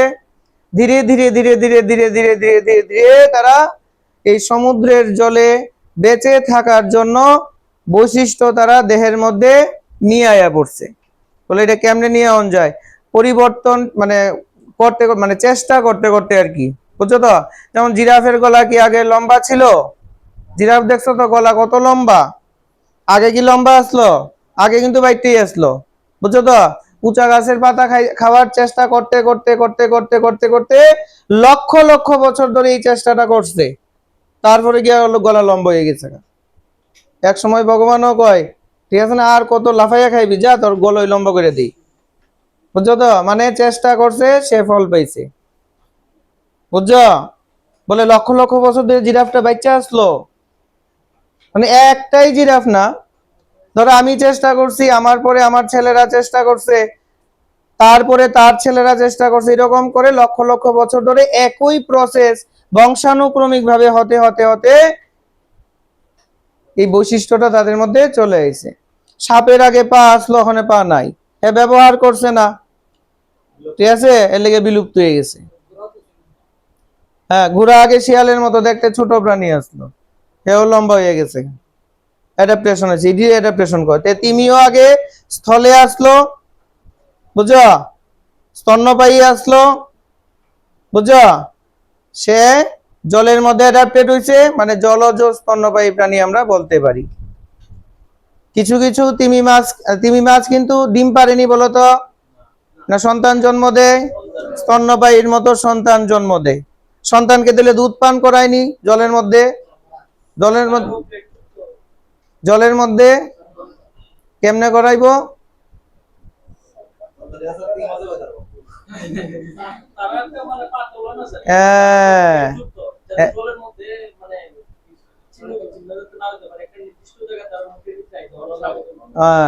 বাচ্চা যে শার্কটা আছে বা বাচ্চা যে তিমিটা আছে, এটা মার স্তনের সামনে যায়, ঠিক আছে, আর মা কি করে সাপ্লাইয়ের মতো ছেড়ে দেয়, হা করে রাখে, এরপর খেয়ালাই আর কি, বুঝছো তো? অ্যাডাপ্টেশন আর কি। এতে বোঝা গেল তারা স্তনদুগ্ধ পান করে সন্তান জন্ম দেয়, শুধু লোম এনে নাই, ঠিক আছে না, বুঝছো তো? এর মানে এরা স্তন্যপ্রায়ী প্রাণী। হ্যাঁ, হ্যাঁ, ইয়েস ইয়েস ইয়েস। তো দেখো, তাহলে কি বললাম? স্তন্যপায়ী প্রাণীর মধ্যে তিমি, আর কি আছে? ডলফিন আর ডুগং, বুঝছো? এই সমস্ত যে নাম আছে না, যিনি আনকমন নাম, বুঝছো? বলে তিমি, এটা থেকে শুধু একটা জিনিস জানবা, জলজ স্তন্যপায়ী প্রাণী, এটা জলজ ফনা। জলজ স্তন্যপায়ী প্রাণীর নাম তিমি, সবার কাছে জানা। এলিগা যে প্রশ্ন করব যে বোর্ড, ঠিক আছে না, তারা কি চাইবো যে সবাই চাকরি পায় জায়গা, এলেগে এই প্রশ্নটা দিত না, দিব কোনটা? বুঝছো? দিব ডুগং, মানে দেখতে একটু আনকমন নাম আছে, এটা দিয়ে ফুলাফানের ব্রেন রে একটু ব্রেন ওয়াশ না, মানে একটু ম্যানিপুলেট করব, ঠিক আছে, যাতে এরা ফেল করে। মানে সব পাস করলে তো সব আন্দোলন করবো চাকরির লেগা, ঠিক আছে না, এলাকা আগের থেকেই যে কোশ্চেনটা একটু কঠিন করে লাই, বুঝছো না? তাহলে ডুগংটা কিটা? একটা জলজ স্তন্যপায়ী ফনা বা জলজ স্তন্যপায়ী প্রাণী, ঠিক আছে, বুঝছো তো? ক্লিয়ার? জলজ স্তন্যপায়ী প্রাণী। আচ্ছা, এবার আসো সরীসৃপ। সরীসৃপের মধ্যে কিটা আছে? সরীসৃপ কচ্ছপ। কচ্ছপ কিন্তু স্বাদু জলেরও থাকে, নোনা জলেরও থাকে, বুঝছো তো? ত্রিপুরার সেক্রেট গ্রুপসে অন্তর্গত স্বাদু জলের কচ্ছপ সংরক্ষণ করা হয়, যেটা এন্ডেঞ্জার্ড বা বিলুপ্ত প্রায় প্রজাতি। ক্লিয়ার? আর আছে সামুদ্রিক কচ্ছপ, এটা তো জলজ ফনা হইব না, ঠিক আছে, যাকে তোমার অলিভ রিডলেও বলা হয়, অলিভ রিডলে, ঠিক আছে। আচ্ছা, তাহলে বলতে পারে অলিভ রিডলে কি? ডুগং কি? অলিভ রিডলে কি? এক ধরনের বিশেষ সামুদ্রিক কচ্ছপ, ঠিক আছে, বা সরীসৃপ। কচ্ছপ বলে তো সরীসৃপ, কচ্ছপ বলে তো সরীসৃপ, হ্যাঁ, সরীসৃপ বলে তো কচ্ছপ, টিকটিকি, গিরগিটি, সাপ, এগুলি যাদের দেহের বাইরে শুষ্ক শুষ্ক আঁশ থাকবে, ঠিক আছে, যাদের দেহের বাইরে শুষ্ক শুষ্ক আঁশ থাকবে, দেহের শেষে একটা লম্বা লেজ থাকবো, টিকটিকির পেছনের দিকে, দেহের শেষ প্রান্তে, সাপের দেহের শেষ প্রান্তে কি আছে? লেজ আছে না? গিরগিটির শেষ প্রান্তে, রক্ত খাও রিজিডিরে কই, এটির শেষ প্রান্তে লম্বা লেজ আছে না, যেটি এমনি এমনি লড়াইতে পারে, ঠিক আছে না? এটা সাপের ক্ষেত্রে, ঠিক আছে না, ঠিক আছে। তো কি বললাম, সরীসৃপ মানে এক্সাম্পল আর কি, সাপ, টিকটিকি, আবার কচ্ছপ আছে, কচ্ছপও কিন্তু কি সরীসৃপ। ওই সরীসৃপ, কচ্ছপে ঘাটটা দেখবা সাপের মতো আঁশযুক্ত, বলো। কুমির সরীসৃপ। তো দেখো, অমেরুদণ্ডী প্রাণীর মধ্যে বলো, অমেরুদণ্ডী প্রাণী কি? যাদের মেরুদণ্ড হয়েছে না, ঠিক আছে, যাদের মেরুদণ্ড হয়েছে না, বলো তো আমাদের থেকে তারা বয়সে ছোট না বড়? বড়, হ্যাঁ, অনেক মানে অনেক বড়, হ্যাঁ, বুঝছো তো? তো অমেরুদণ্ডী প্রাণীর মধ্যে আছে প্রবাল, জেলিফিশ, অক্টোপাস, ঠিক আছে। প্রবাল কি? হিন্দু মেয়েরা যে হাতে পরে প্রবাল, ইডি ইডিওই ইডিওই প্রবাল বা কোরাল, ঠিক আছে। তো এটি অ্যাফোর্ড করতে পারি না দেখিয়া আমরা লাল প্লাস্টিক দিয়া চুরি বানাইয়া দিই আর কি, বুঝছো? বুঝছো তো? আগে তোমার এই প্রবাল বা কোরাল থেকেই ওই জিনিসটা তৈরি করো, হাতের চুড়ি তৈরি করা হইতো আর কি, ঠিক আছে। যাক, এটা একটা সামুদ্রিক শৈবাল আর কি, বুঝছো? এগুলি মরতে মরতে মরতে মরতে সমুদ্রের নিচে জমতে জমতে জমতে জমতে এরকম শক্ত হয়ে যায় আর কি, বুঝছো, যেটিকে প্রবাল বা কোরাল বলা হয়। তো এইগুলিও তোমার অমেরুদণ্ডী প্রাণী, ঠিক আছে, অমেরুদণ্ডী প্রাণী। তারপরে তোমার আছে জেলিফিশ, অক্টোপাস, ঠিক আছে। তাহলে প্রবাল কি? জলজ ফনা, অমেরুদণ্ডী প্রাণী, তাই তো। এবার আসো পার্বত্য ফনা, পর্বতের, ত্রিপুরা শেষ করতে পারোনি, পাহাড়ের মধ্যে যেটা থাকবো, পাহাড়ের বৈশিষ্ট্য কি হবে? উপরে অক্সিজেন বেশি থাকবো না কম থাকবো? কম। তাপমাত্রাটা বেশি থাকবো না কম থাকবো? তাপমাত্রা বেশি থাকবো পাহাড়ের উপরে, কম, ঠিক আছে। তো দেখো, পাহাড়ে বা পার্বত্য অঞ্চলের জলবায়ুটা কিরকম হবে? জলবায়ুতে হবে ঠান্ডা, অক্সিজেন কম, আর সূর্য মামা একটু কাছে থাকে বলে, মানে একটু মানে কি আমাদের থেকে, মানে আমরা যে ভূপৃষ্ঠে আছি তার থেকে যদি আরো উপরে চলে যায়, পাহাড়ের উপরে চলে যায়, তাহলে সূর্য মামাটা আর একটু আগায় যাবো না। এর লেগে সূর্য মামা আমরা বেশি করে একটু আশীর্বাদ দিতে পারবো, অভিশাপও দিতে পারবো। সূর্য মামা কিন্তু আশীর্বাদও দেয় আবার অভিশাপও দেয়। বলে আশীর্বাদ কিটা? সূর্যের তাপের জন্য উদ্ভিদেরা শালুক সংশ্লেষ করতে পারে সূর্যের আলোর দ্বারা, ঠিক আছে। শুধু শালুক সংশ্লেষ না, অনেক ধরনের এনার্জি আমরা প্রডিউস করতে পারি এই সূর্যালোক থেকে, এটা হলো আশীর্বাদ। অভিশাপটা কিটা? অভিশাপটা হলো ইউভি রে বা ইউভি রশ্মি, যার প্রভাবে ত্বকের ক্যান্সার, প্রজনন ক্ষমতা হ্রাস, উদ্ভিদের শালুক সংশ্লেষ ক্ষমতা হ্রাস পাওয়া, হ্রাস পাওয়া মানে কমে যাওয়া, ঠিক আছে, ওই ধরনের সমস্যাগুলি হয়, বুঝছো? এর লেগে মানুষে সানস্ক্রিন লাগাইয়া রোদ্রের মধ্যে বাইর হয়। এটা কিন্তু সানস্ক্রিন মানে কিন্তু সাজনের জিনিস না, ইউভি রশ্মি থেকে বাঁচনের উপায়, বুঝছো, যাতে ইউভি রশ্মি না লাগে। তো যারা পরিষ্কার আছে, একদম পরিষ্কার, তারা কিন্তু অবশ্যই সানস্ক্রিন লাগাইতে হয়, আর নাহলে তারা ত্বকের ক্যান্সার হয়ে যাবো গা। অতিরিক্ত পরিষ্কার, ঠিক আছে, তারপরে তোমার সানস্ক্রিন না লাগে রোদ্রের মধ্যে বাইরেছে, তো এবং মানে যে জায়গায় পরিবেশ দূষণ বেশি সেই জায়গায় তারা সানস্ক্রিন না লাগাই বেরিয়েছে এবং কন্টিনিউয়াসলি বাইর হয়, তাহলে তারা সমস্যা হইব। আর আমরা যারা কালোরা আছি, তাদের ইউভি রশ্মি ততটা এফেক্ট করতে পারতো না, বুঝছো? কেরে আমাদের ত্বকে মেলানিন বেশি, ঠিক আছে না? তো যাক, তো কি বললাম, জলবায়ুর মধ্যে ঠান্ডা থাকবো, অক্সিজেন কম থাকবো এবং ইউভি রশ্মি বেশি থাকবো। আর অবস্থানটা কোথায়? অবস্থান তো জানবে পাহাড়ের উপরে, পার্বত্য, হিমালয়, পশ্চিমঘাট, ঠিক আছে। আর এই যে 200 মিটার এখানে লেখা আছে, এটা প্রিন্টিং মিস্টেক হয়েছে, এটা হলো বৃষ্টিপাত আর কি, ঠিক আছে। বৃষ্টিপাত 2000 মিটার না, 2000 মিলিমিটার আর কি, ঠিক আছে, এরকম হয়। আর অভিযোজন ক্ষমতাটা কিটা আছে? মোটা লোম মোটা দেহত্বক, এখানেও ভুল হয়েছে, ঠিক আছে। মোটা দেহত্বক এবং লোম, ঠিক আছে। মোটা দেহত্বক হলে কি হয়? উপরে যে ঠান্ডা, এই ঠান্ডার থেকে তারা বাঁচতে পারে, বুঝছো? আর অতিরিক্ত মোটা লোম সেটা কি করে? ঠান্ডার হাত থেকে বাঁচায়। যেমন আমরা কাশ্মীরের, লাদাখের চ্যাংপা উপজাতি নাম শুনেছিলাম, বুঝছো তো? যারা ক্লাস 5 টাইপ টিউশন করো তারা জানতে পারো, তাদের ইবিএস বইয়ের মধ্যে তাদের কথা আছে, হ্যাঁ, চ্যাংপা উপজাতি আর কি। তারা কোথায় বসবাস করে? লাদাখের উপরের জায়গাগুলিতে তারা বসবাস করে। তাদের জীবিকা কিটা? তাদের জীবিকা হচ্ছে পশুপালন করা। কোন পশু?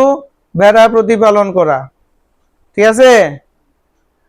যে চ্যাংপার সবচেয়ে বেশি ভেড়া আছে তার, সে সবচেয়ে ধনী, টাকা পয়সা না, হ্যাঁ, বড় বড় বিল্ডিং না যে হ্যাঁ ধনী। বড় বড় বিল্ডিং তো বানাই দিবার তো না, কেরে এরা আজকে এখানে থাকে, কালকে আবার আরো উপরে যাবো গা, যাযাবর, ঠিক আছে না? তো কোন চ্যাংপারা ধনী? যে চ্যাংপার কাছে সবচেয়ে বেশি ভেড়া থাকবো, বুঝছো তো? তারা কেড়ে উপরে থাকে। যত ঠান্ডা অঞ্চল হবে ভেড়ার পশম গুলা বা লোম গুলা তত উন্নত হবে। যত নিচের দিকে থাকবো ভেড়ার পশম গুলা তত ডিক্রিজ মানে অউন্নত হতে থাকবে, বুঝছো তো? আর ভেড়া যত ঠান্ডা অঞ্চলে পালবা তার লোম গুলা বা তার পশম গুলা তত উন্নত, তত সিল্কি, তত সুন্দর এবং তত উন্নত মানের হবে। তার জন্য দেখবে আমরা এখানে যে ভেড়া আছে এটির পশম দেখলে কিরকম লাগে? ভাল লাগেনি? ভাল লাগে না? এইটি দিয়ে তুমি শাল চাদর বানাইতে পারবানি? হ্যাঁ, পারবানি? কম এবং একদম শক্ত শক্ত, এটি ভাল লাগতো না বানাইলে। এটি দিয়ে বানাইয়া পড়লে পরে চুলকাইবো শরীর, বুঝছিস নি? আর ওই চ্যাংপা উপজাতিরা যারা পালে যে ভেড়াটিরে, ওই ভেড়ার পশম থেকে কিন্তু পশমিনা চাদর তৈরি করা হয়, যেটার মধ্যে জিআই ট্যাগ করানো আছে, ঠিক আছে। এবং যেটা সারা ভারতবর্ষের বিখ্যাত নয়, সারা পৃথিবীর বিখ্যাত পশমিনা উল, ঠিক আছে, বুঝছো তো? হ্যাঁ, কেরে বেশি ঠান্ডা অঞ্চলে এই ভেড়াগুলিকে পালে, এর লেগে পশমগুলি উন্নত হয়। তাহলে প্রাণীরা যত ঠান্ডা অঞ্চল পাইব তাদের পশমগুলি বা লোমগুলি তত ঘন হইব এবং তত উন্নত হইব, বুঝছো? এটাই আর কি। পালক, তারপর পালক, পাখি থাকলে তার পালক থাকবে ঠান্ডার থেকে বাঁচানোর জন্য। ছোট কান ও লেজ, কি বললাম? ছোট কান ও লেজ। আমরা যখন মরুভূমির পড়ছিলাম প্রথম দিন, মরুভূমির প্রাণী পড়ছিলাম, ক্যাঙ্গারু ইঁদুর পড়ছিলাম নি, এবং ফেনেক ফক্স পড়ছিলাম নি। তাদের কানগুলি কিরকম? ছোট ছোট না বড় বড়? বড় বড়। হাতির কানও বড় বড়। কি কারণে বলো তো বড় বড়? তাপ কন্ট্রোল, তাপ কি শোষণ করে নাকি তাপ কন্ট্রোল করে? তাপ নিয়ন্ত্রণ করে, ঠিক আছে না? মানে কি করে? বেশি গরম লাগতেছে, গরম লাগলে মানে বড় কান দিয়া সেটাকে কন্ট্রোল করতে পারবে, বুঝছো তো? আর ঠান্ডা অঞ্চলে যে সমস্ত প্রাণীরা থাকে তাদের কান থাকবে ছোট ছোট, বুঝছো তো? কান যদি বড় হয়, বড় কান দিয়ে তাপ বাইর করে দেয়, যেমন হাতির কান, বুঝছো তো? হাতির কান বড় হয় কেন তো বলো তো? তিনটা কারণ আছে। এক নাম্বার হচ্ছে শোনার জন্য, বুঝছো তো? এক নাম্বার কি? শোনার জন্য। আর কেরে তারা জ্ঞানেন্দ্রিয় বলতে এই একটাই ভালো উন্নত আছে। আমরা চোখটি দেখবা খুব ছোট ছোট, হাতির চোখ কি বড় বড়? ছোট ছোট একদমই, ঠিক আছে না? এরপরে পেছন থেকে ডাকলে পরে পুরাটা শরীর ঘুরাইয়া এরপরে দেখতে হবে পেছনে কেটা ডাকতেছে, তাই তো? পাখির মতো না যে পেছন থেকে কেউ ডাকলে বা পেছনে শত্রুর আক্রমণ হইলে পুরো পট করে একদম 340 ডিগ্রি ঘুরা নিতে পারে পাখিরা, মানুষেরা 180 ডিগ্রি ঘোরাতে পারে, ঠিক আছে? আর হাতিরে যদি পেছন থেকে কোনো শত্রু আয়ে তো পুরাটা দেহরে ঘুরাইয়া এরপর দেখতে হবে কেডা আইছে, বুঝছো না?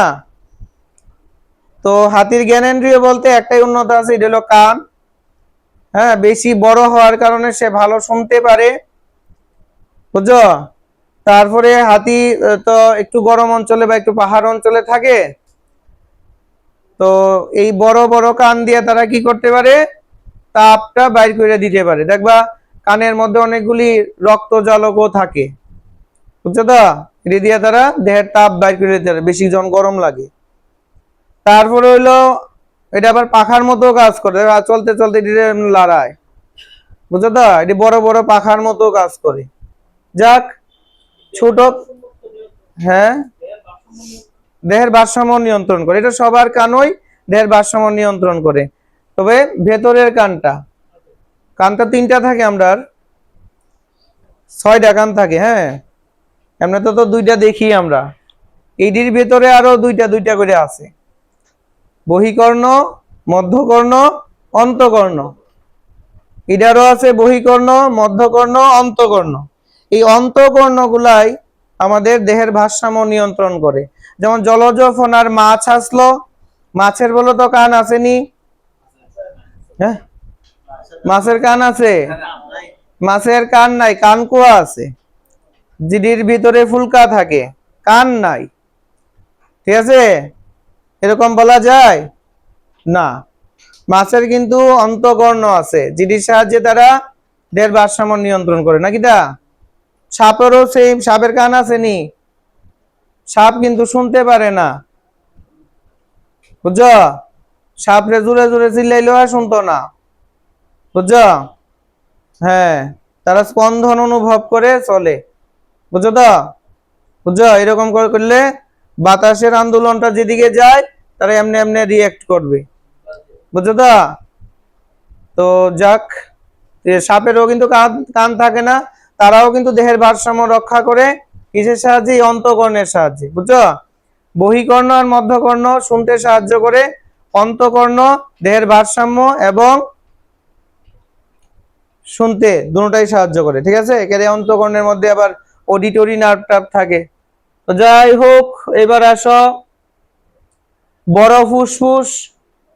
হ্যাঁ, পার্বত্য অঞ্চলে যারা থাকে তাদের বড় ফুসফুস থাকে। বলে বড় ফুসফুস থাকার প্রয়োজন কেন? ওই যে বেশি পরিমাণে অক্সিজেন নিতে হবে, এর ওইখানে তো অক্সিজেন কম, ঠিক আছে না? আমাদের এখানে 20% অক্সিজেন আছে, আমরা যেখানে আছি এখানে 20% অক্সিজেন আছে। ধরো আমরা এতটুকু বায়ু নিছি, 1 কেজি বায়ু নিছি, ধরো 1 কেজি বায়ুর মধ্যে কত? ধরো 20 গ্রাম অক্সিজেন থাকবে, তাই তো? 20 গ্রাম অক্সিজেন থাকবে তো? কিন্তু পাহাড়ের উপরে গেলে পরে এখানে অক্সিজেনের পরিমাণ বাড়বো না কমবো? পার্বত্য অঞ্চলে অক্সিজেনের পরিমাণ কম, তাহলে এখানে অক্সিজেনের পরিমাণ ধরো 10%। তো এখানে আমি 1 কেজি বায়ু নিলে পরে, এখানে ধরো 1 কেজি বায়ু নিছি, তো নিচি পরে এখানে আমি 10 গ্রাম অক্সিজেন পাইছি। এই 10 গ্রাম অক্সিজেন দিয়ে কি আমার রেসপিরেশন হবে? হবে না। তাহলে আমার ফুসফুসের আকৃতিটা কিরকম করতে হবে? ফুসফুসের আকৃতিটা বড় করতে হবে, ঠিক আছে না? ফুসফুসের আকৃতি বড় করলেই তো এখানে আমি, তাহলে আমাকে নিতে হবে কত? 2 কেজি নিতে হবে, তাহলে আমি 20 গ্রাম পাবো। তাহলে ফুসফুসের আয়তনটা আমার এতটাই বাড়াতে হবে, তাই না? তার লাগিয়া পার্বত্য অঞ্চলে যে সমস্ত প্রাণীরা থাকে তাদের ফুসফুসগুলি বড় হয়। ক্লিয়ার? প্যাড যুক্ত পা, মানে পায়ের মধ্যে থাবা থাকবো এরকম আর কি। ক্লিয়ার? প্যাড যুক্ত পা। এবং এই উদাহরণের মধ্যে গিতে গিতে আছে স্নো লেপার্ড, ঠিক আছে, বরফের বরফের তোমার বাঘ, তাই না, বা হিমালয়ের ভূত, হিমালয়ের ভূত, কাকে হিমালয়ের ভূত বলা হয়? স্নো লিপার্ডকে। হ্যাঁ, লাল পান্ডা যেটা পূর্ব হিমালয়ে পাওয়া যায়। হ্যাঁ, চিতা, হ্যাঁ, লেপার্ডের বাংলা চিতা, ওই হ্যাঁ চিতাবাঘ আর কি। লাল পান্ডা সেটা হলো সিকিমের রাজ্য প্রাণী, ঠিক আছে, সেটা পূর্ব হিমালয়ে পাওয়া যায়, মানে পার্বত্য অঞ্চল। সিকিম কিটা পার্বত্য অঞ্চল না উপত্যকা? পার্বত্য অঞ্চল, ঠিক আছে। হিমালয়ান তাহর, ঠিক আছে, এটাও একটা তোমার স্তন্যপায়ী প্রাণী। তারপর ভরাল কস্তুরী মৃগ, কস্তুরী মৃগটা খুব আমরা খুব এটা সম্পর্কে খুব কিউরিসিটি আছে না, কেরে? হ্যাঁ, এই কস্তুরী মৃগের প্রচন্ড চোরা কারবারি হয়, শিকার হয়, বুঝছো? কিসের জন্য? গন্ধ তৈরি করার জন্য, ফ্রেগ্রেন্স তৈরি করার জন্য। হ্যাঁ, এই কস্তুরী মৃগের নাভিতে খুব সুন্দর সেন্ট থাকে আর কি, বুঝছো? তো যারা চোর আছে এরা তো আর জানে না, এরা সব কস্তুরী মৃগরই মাইরা লইতে চায়, মারলে পরে আর নাভির থেকে আর কস্তুরীটা পায় না। কেড়ে পায় না? কারণ শুধুমাত্র পুরুষ কস্তুরী মৃগেরই গন্ধের ক্ষমতা আছে, আর স্ত্রীদের নাই। যারা চোর তারা তো জানে না, তারা স্ত্রীরাও মাইরা লাই, মাইরা এনের পরে দেখবো নাই। এর লেগে কস্তুরী মৃগটাও এই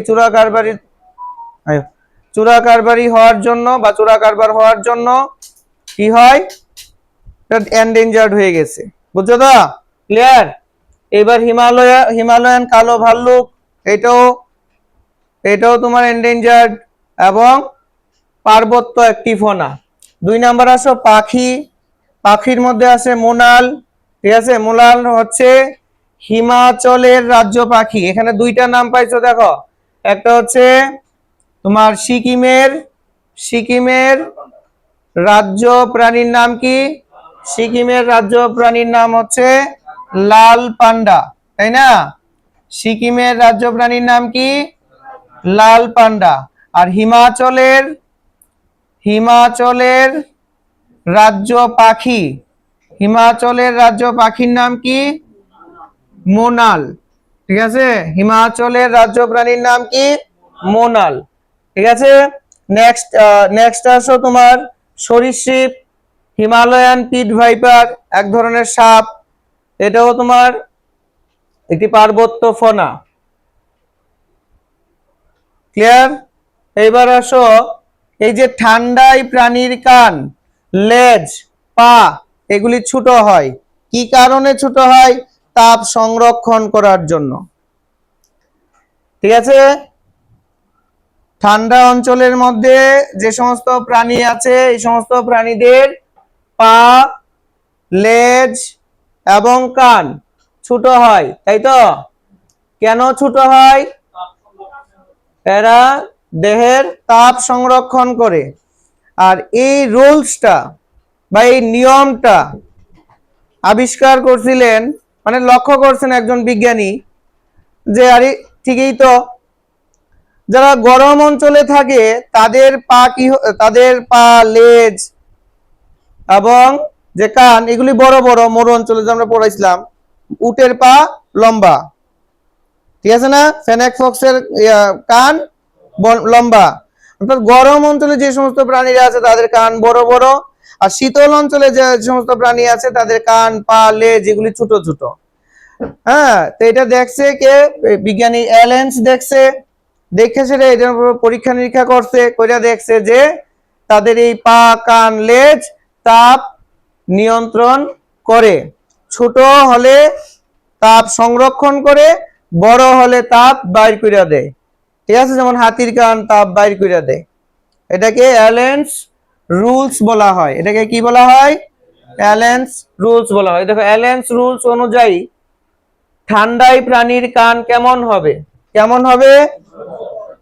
ছোট হবে, ঠিক আছে, এরকম আর কি।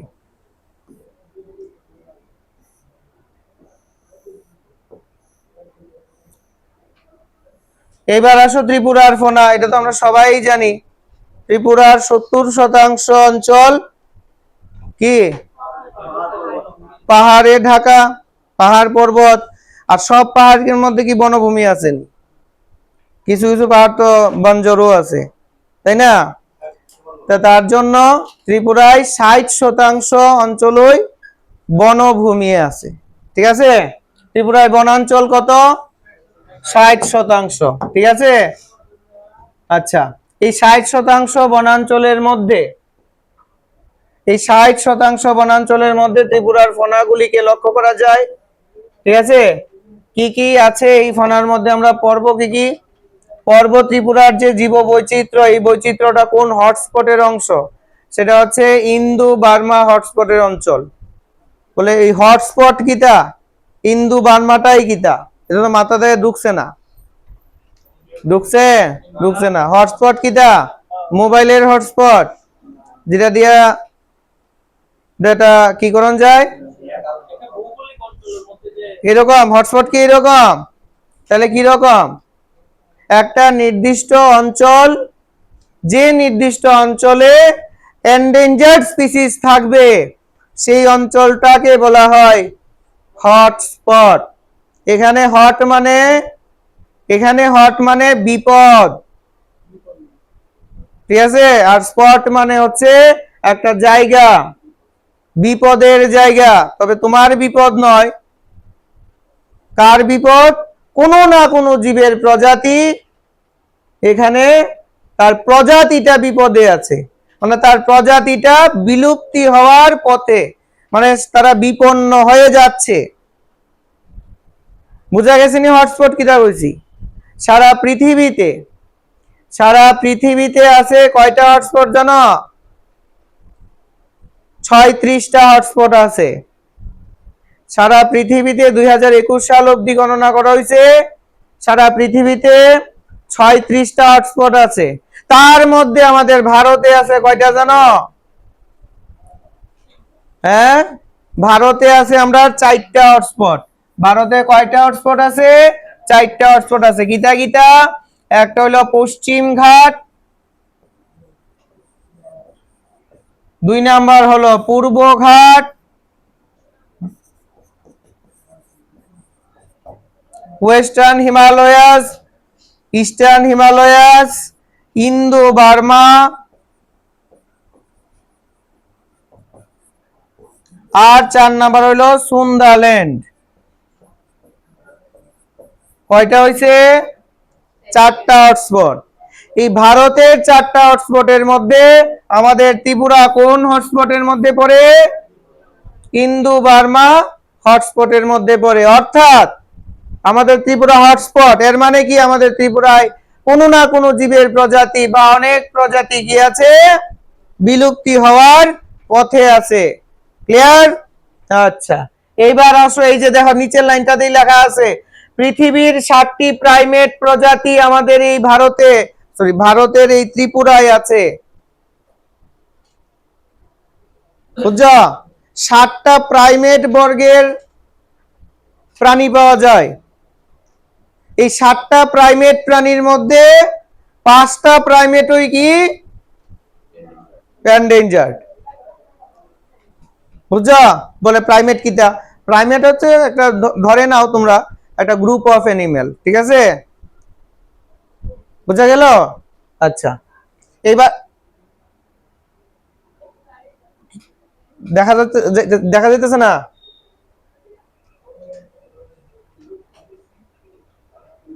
ত্রিপুরায় 7টা প্রাইমেট আছে, 7টা প্রাইমেট অ্যানিমেলস দেখা যায়। তার মধ্যে 5টা ওই বিলুপ্ত প্রায়, মানে এন্ডেঞ্জার্ড, 5টা ওই এন্ডেঞ্জার্ড। বুঝা গেল? এইবার আসো স্তন্যপায়ীর প্রাণীর মধ্যে কিটা কিটা আছে। ওই দেখো চশমা বানর, ঠিক আছে, ফায়ার্স লেঙ্গুর, যেটা ত্রিপুরার রাজ্য পশু। ঠিক আছে, ত্রিপুরার রাজ্য প্রাণী বা রাজ্য পশুর নাম কি? চশমা বানর। ঠিক আছে না? এটা কিন্তু বিষাক্ত। চশমা বানর কিন্তু দেখতে সুন্দর, কিন্তু এটার বিষ আছে কিন্তু। বুঝছো? এর ফলে উল্লুক বা গিবন, এটা ভারতের একমাত্র অ্যাপ। যেটা আমরা ত্রিপুরায় পাওয়া যায়, যেটি গাছের ডালে এরকম হাত দিয়ে চলে। হ্যাঁ, 2-3 কিলোমিটার মতো আওয়াজ শোনা যায়। এটাই আমরা কল্যাণপুর কয়েকদিন আগে আইছিল। হ্যাঁ হ্যাঁ, আচ্ছা, বনরুই, লজ্জাপতি বানর, এটাও নিশাচর এবং লুপ্তপ্রায়। লজ্জাপতি বানর খুবই লজ্জা পায়, মানে বাইরে না আর কি, দিনের বেলা বাইরে না, রাত্রের বেলা বাইরে, এর লেগে নাম দিয়েছে এটা লজ্জাপতি বানর, বুঝা? হ্যাঁ হ্যাঁ হ্যাঁ। এবার আসো বনরুই, এটা আবার কিটা? এটা এমন একটা স্তন্যপায়ী প্রাণী যার দেহের মধ্যে লোম না। স্তন্যপায়ী প্রাণীর বাইরের দিকে তো লোম থাকবে, কিন্তু বনরুই এর আছে আঁশ। তাহলে এমন একটা স্তন্যপায়ী প্রাণী বলো যার দেহের বাইরে আঁশ দ্বারা ঢাকা? বনরুই। ঠিক আছে, ত্রিপুরার একটা এন্ডেমিক স্পিসিস। বলে এন্ডেমিক স্পিসিস কিটা? আঞ্চলিক প্রজাতি। ঠিক আছে,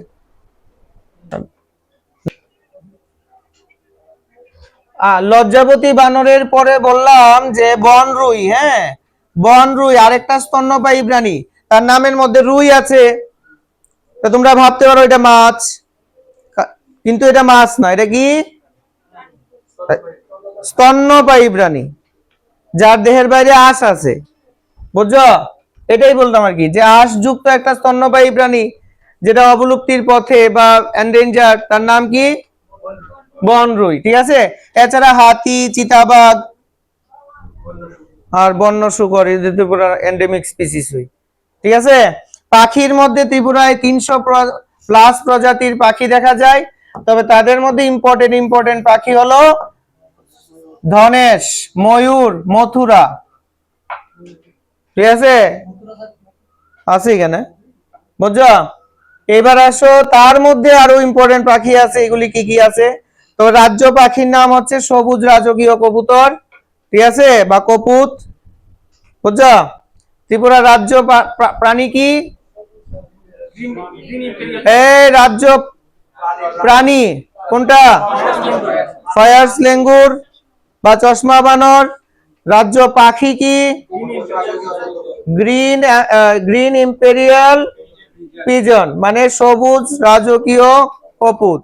এটা হলো ত্রিপুরার রাজ্য পাখি।